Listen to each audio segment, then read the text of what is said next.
Hello, people of no color and no culture. China preparing for war with U.S. Air Force Secretary says. Okay, so this article was written probably yesterday, the 12th of September, 2023. Air Force Secretary Frank Kendall on Monday warned that China was building up its military to prepare for a potential war with the U.S., and he said America must optimize its forces to counter the rising threat. Sure.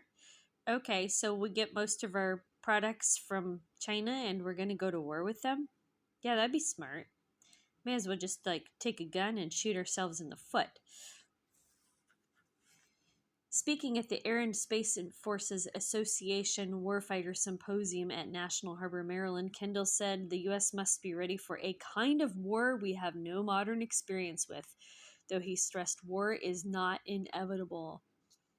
So, nobody wants to sign up for the U.S. military anymore, except for people wanting a U.S. citizenship. So you'll see the doctors and lawyers and engineers all in the U.S. military these days. Our job is to deter that war and to be ready to win if it occurs, Kendall said. We're all talking about the fact that the Air and Space Forces, gosh, I cannot get over Space Force. It's just so cartoony, must change, or we could fail to prevent and might even lose a war. Woo! It's like we're living in 1984. Kendall said it was vital to prepare for war because China is developing its forces at a rapid pace and has created 2 new military branches, a force designed to counter aircraft carriers, airfields, and other critical assets, and a strategic support service that works to achieve information dominance in the space and cyber domains. Apparently, he's never been to China. He's never seen what they're actually like. The Air Force Secretary said China has been reoptimizing its forces for great power competition and to prevail against the U.S. in the Western Pacific for over 20 years. China has been building a military capability specifically designed to achieve their national goals and to do so if opposed by the United States, he added. U.S.-China relations have reached a low point and amid rising tensions over the self-governing island nation of Taiwan, which Beijing sees as historically part of the mainland. Okay, so what's the strategic importance of Taiwan? Why fight over it? It's just a little piece of dirt. The U.S. has warned that Chinese President Xi Jinping may seize the island by force if necessary. And President Biden, the potato, has repeatedly said the U.S. would send troops to help defend the island in such a scenario. Washington maintains informal ties with Taiwan and has provided advanced weaponry to the nation.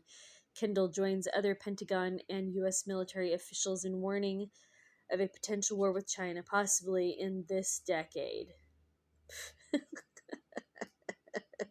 So maybe there's going to be a war. Maybe it might be in the next 10 years. And maybe, when they stop providing all of our cheap junk. Whatever. The Air Force and Space Force are incredibly capable, but we need to re-optimize the department for greater power projection and for great power competition, he said in his remarks. The war we need to be most ready for if we want to optimize our readiness to deter or respond to the pacing challenge is not the type of conflict we have been focused on for many years, he added. If our power projection capability and capacity are not adequate to deter Chinese aggression against Taiwan or elsewhere, war could occur. If it does, and we cannot prevail, the results could cast a long shadow. That is a weird thing to say, could cast a long shadow. This person likes to speak in suggestive innuendo. So this is an article from The Hill, and that's the end of the article. So, so just all a bunch of fake news here, trying to freak people out, because, if people aren't freaked out, nobody listens. All right, people of no color and no culture, thank you so much for listening. I look forward to your thoughts below.